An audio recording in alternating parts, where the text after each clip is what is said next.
Howdy everybody. Okay, so in my previous video I showed some of the hot crypto pairs that you get with Binance.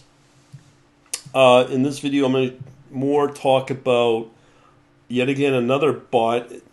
Everything's pretty well been the same, but in this case what's really different is the exit indicator. The entries, the SMA. I'm not going to say it doesn't work, but it's not as effective as I want. A few days ago I talked about my local meetup, about how a lot of indicators, including averages, are not able to keep up with the fast price changes that you would get in cryptocurrency, as an example. So usually your best effective way is to set targets for entries and exits. Just try to figure out what works best because it's simple math. So I'm going to talk about that here, my experience with crypto and Binance overall. As I've said, I would love to be able to sit here and say, hey, I want to focus on all the different markets that Binance gives as a crypto exchange. Right now I trade in Ethereum. I've gone over all the different coins that are trading pretty good on Binance. Even though there was a $1,300 drop in Bitcoin this morning, thanks to Mr. Zuckbuck and the clowns over in the U.S. Congress. But there is still opportunity here, and they're very, very, very, very nice opportunities. I talked about Chainlink. Here is Chainlink was up in the last 10 minutes, 15 minutes, was up 2.4% or something like that in 1 hour. Did you get that with your Forex? Probably not. So again, that is not with any form of leverage. Here you can see on the 24-hour moves on just these coins that are the top performers right now, were all not just losses, but big losses, 7%, 8%, so on. Like, these are massive losses. But yet there are a subset of coins that do pretty good. Chainlink, BNB, Binance Coin, as I shown in the other video. So let's talk about what we're doing. So right now, this bot, and I got to first talk about this. This is my best sales page. That's why I push it. If you want to know everything, what I do, no matter where you're at, this is where you want to be. With learning trading, algo trading secrets, trading about all that stuff. Get them now. There's no limit. They're free. Just sign up, and you get yourself some books. Plus, I'll throw you in the newsletter as well. The latest update that I just put up was my blog here on what I put up. I've got now, in the last 2 weeks, I put up 3 big videos with source code, which is built around my Python course. But one last night I did, hour and a half, and I went through all the debugging techniques that I use. And it's still evolving. That's why I want people to get into this elite thing for 3 years. And you can learn as I move forward. And now, for the first time, I'm actually providing source code and walkthroughs and videos. So with that in mind, we also got the course, the Python course as well. Both will be going up as value starts to build with hopefully this little guy here, this bot. So continuing along, we've got our watch list, which I believe is the best way to break this stuff out. You see something of interest, meeting certain criteria, put it on a watch list. Then it sits in your database, like here in Redis, again, part of the Python course. Show you how to do that. And then once you are able to trigger that order, move it into positions, and then have another script, Python script that will watch it and know when to get out. Here, this is live, okay? This is the bot right here. All right, so it's generating charts. It's generating all the movers out there in all the crypto land, and it will trade only right now against Ethereum. I need to be convinced that against BNB and maybe USD. Well, actually, tethered USDT and any of the US cryptos are just too expensive. They want $10 equivalent to test that. So I'm not really interested in that type of trade. The next one up would probably be Bitcoin. But I've shown the charts in the previous video, so I'm not going to do that. But what I really want to talk about in this video is the triggers to use on the order and the exit, or the entry and the exit. These are the most critical points. There's all these different indicators that you can use with TALib, which again I show in the Python course, that you can use, including candles. You can also use other techniques and a combination of them as well. And different time frames can also help combined determine entry and exit logic. For this one, to see if it's working, it takes about 10, maybe half an hour, tops 1 hour to get the core of it running. The hard part is being able to test this puppy and adjust and change the conditions, change the trading rules for the entry and exit. Because I know the entries are good. I've shown the charts. I've got good up bars. Now again, when you're in Binance, you can only long only. There's no shorting. So in here, there is opportunity, especially with, again, Chainlink and BNB. It's just getting them timed right. What's different about this particular bot, I've talked to, I guess, one of my students last night regarding all the different available options for exit indicators. Originally, I wanted to use Fibonacci levels, so let me just pull up one chart at least that. Let's see here, what can we use? Let's look at the Chainlink. So we shall look at Chainlink here. And this will update itself within this program, unlike in Windows. So we'll be able to see what's going on with ATR, which is what I'm using, average true range. And we'll show you the difference between, so we have the buy mode and the Fibonacci. So here we have here the watch. So this is now in the watch mode on this particular pair, hourly data. As you can see here on this chart, we had a good opportunity to get in on this as it moves up. So that's what this bot did. And you can see here, it got in on the third bar. And let me see here. So as I said, this will automatically update. Oh, I was running these problems. Give me a minute. I'll reload this stuff. All right. So here we go. Yay. Okay. So we should have a couple of charts here. So let's go to the watch mode right here. So it's watching, and now it buys into third bar up. After that, it buys the entry. So what we're looking at is right here on the hourly is when that entry took place.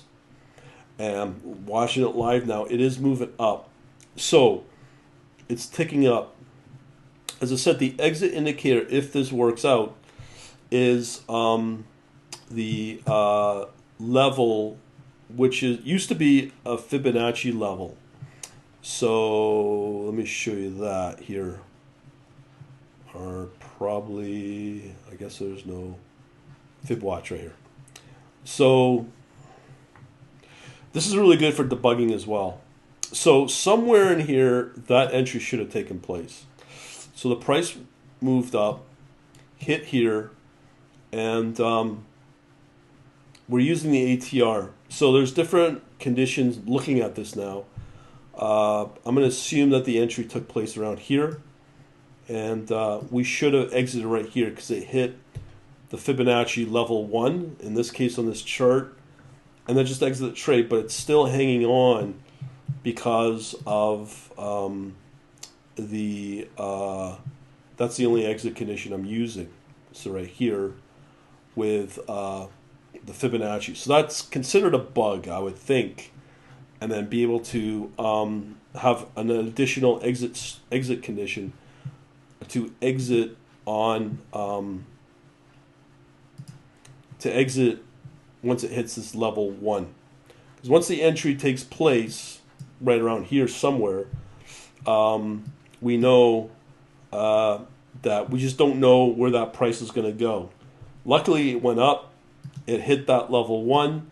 We should have exited and just take the trade and bye-bye and taken our money. But again, that's a fix that I need to take care of. Another one I am going to look at is good old TRX. Let me just pull that up because that's another position. So we're doing this live, and this is another technique I use to debug. So let me just see here. So we're gonna get 4 charts. Boom, boom. Okay, there's 4 charts. Okay, so we have our buy and watch. So let's go over the watch. So it's watching right now live. Okay. And again, these get updated as we go through. So let me just see where our entry would have been. So this kind of makes sense here. On the 2 small moves, so we're probably right here, here, entry right here. So we did get now an up move. It looks like. So am I kidding myself? We have this bar here. Yeah, I think we might be on an up move. But I do have some things here we need to talk about. So we did our buy here at above the level. So, I can see why the positions, this is a rare move. So I have here my Fibonacci's are above the level 1. I think it's the first time I've ever seen a price above 1. So there's 2 conditions we can do here, is to either exit, thinking about it, I could either exit, as I said, at level 1, as in here, on the in the previous one with Chainlink, and just take the trade at level 1, or just maybe, historically in this data set, this is a tough one. It's going to rely on the ATR, I think, to exit that trade if it moves up to that level. Now, ATR, let's talk about ATR. There's a lot of confusing, no different than with ATR and Fibonacci levels. First, the ATR and the Fibonacci, when you update read data, make sure that when you are adding to the watch list, like in here in the database, you'll see these values here. These are all the fib levels right here. And then in there would be the ATR, last ATR, which is really good. That's the last ATR when you do a pull using TA lib. So with that, you don't want to change any of this data. You don't want to change the fib levels, the Fibonacci levels. You don't want to change the ATR at all once you've added to the watch list.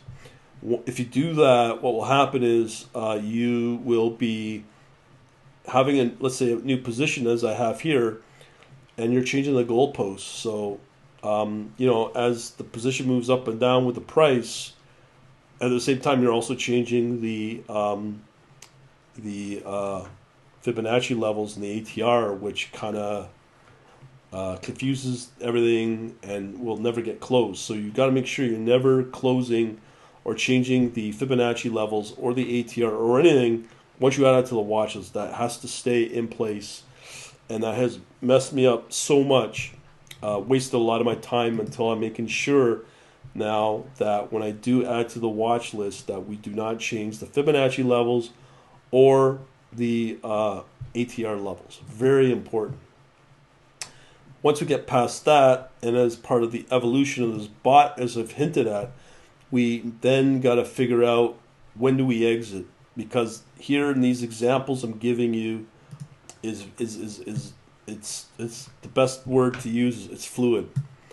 So there's two ways to exit maybe with this bot. So again, this is why you're always modifying these bots, because as evolution hits, you have so many different conditions on when you have an open position, on when to truly exit. The best two suggestions I can think of is the ATR, and keeping, as I said, keeping the original ATR when you generate and add it to the watch list, and don't change that ATR. Once your position breaks through that ATR level on the original price of the entry, get out of the position. The other condition is once it hits that, as I've shown you, level 1, get out of the position. Okay, so you're not really using or signaling back. If you were to do this in Forex or with, in this case, an exchange like Binance, you're not signaling back to the broker or the exchange on what you're setting on your exit. You keep it within your system like you are here in Redis. That's the beautiful part. So you never have to worry about getting kicked out of a trade because you've signaled back to the broker what your stop loss would be, or your take profit. Another one that was suggested as an exit indicator was a trailing stop.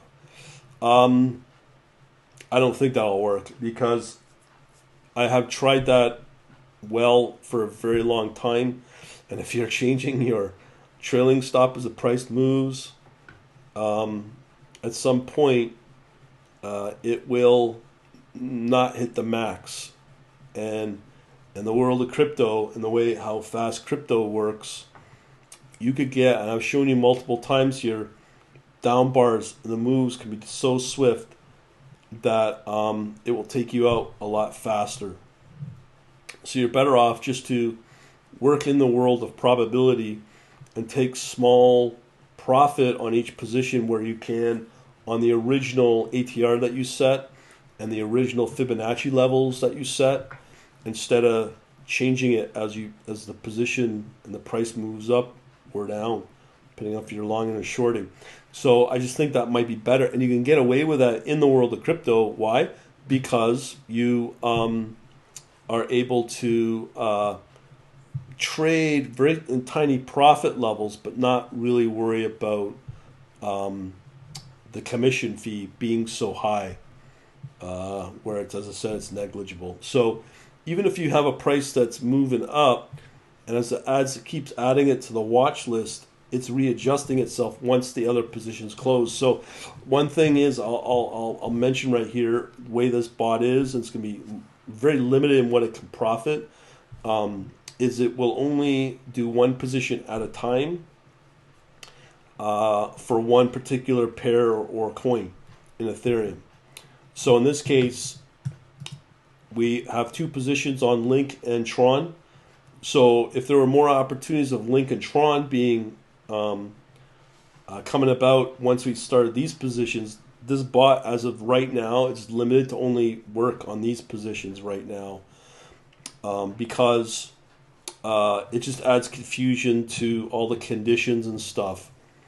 But I will say from my perspective, I traded like this at the get-go back in December, only having one position on for one particular coin or pair, and it was profitable. But what made it mad money, where the returns were like 10, 12, 30% a day, I did away with that limit and I could have additional positions added to this list with Link Ethereum, or sorry, that is another Link Ethereum pair as a second position, even though there's another one already open, and you do away with that limit, you will exponentially make more money, even though it's only a small subset of coins. What do you care? It's all about making cash. You get rid of that limit, you will be able to make a lot more. But obviously, it's going to be on the downside too. But we hope that your ATR or your fib levels on the lower side will kick in if you code it that way. So this is again part of the evolution of things in this bot. So let me think here. No. So if I go back to the charts, let's see. Where is my preview? Anyways, I'm going to leave it at that. I could go on. But hopefully you learned quite a bit today. And if you got any questions, your best bet, if things prove right what it was back in December where the returns were just crazy, I don't see any reason. And this time it's verified through, as I say, cointracking.info. Once we go live with this, if it works out, even with tiny profit, I'll take and put up on the tracking info. But if I see a lot of opportunity here in a pretty well dead crypto market and the opportunities are still there, I'll gladly get rid of that limitation on the positions, because this is the place to be in Ethereum market on Binance using these particular coins I've shown and in the previous video. This is the beauty of crypto versus forex. So again, if you want to know more, just come over to the quantlabs.net/book. If you're really interested, I'd strongly recommend you get on that course. You can find it in the store. If you really want to get the 10-year archive, plus my private chat server, which I'm not even mentioned yet, I put up some really interesting stuff on that last night or yesterday as well. You get a lifetime access to that. So those are the two things I can recommend if you want and learn and make money. And you probably make money back the way I'm going, despite the position sizing. You could probably do pretty good. I'm getting more and more confident this is the way to go, instead of just being focused on forex and crypto, and not be able to do the same kind of performance I can get and see with crypto. Whereas I just rather focus on that, on crypto, show something where you can make money, and then verify that, and just focus on that, because I think once people see that, that's when they'll be highly interested in this sort of stuff. Other than that, we shall talk to you later. And thanks for watching. And I think I maybe done for the day or on the video front. But other than that, we shall talk to you later. Have a good day. Later.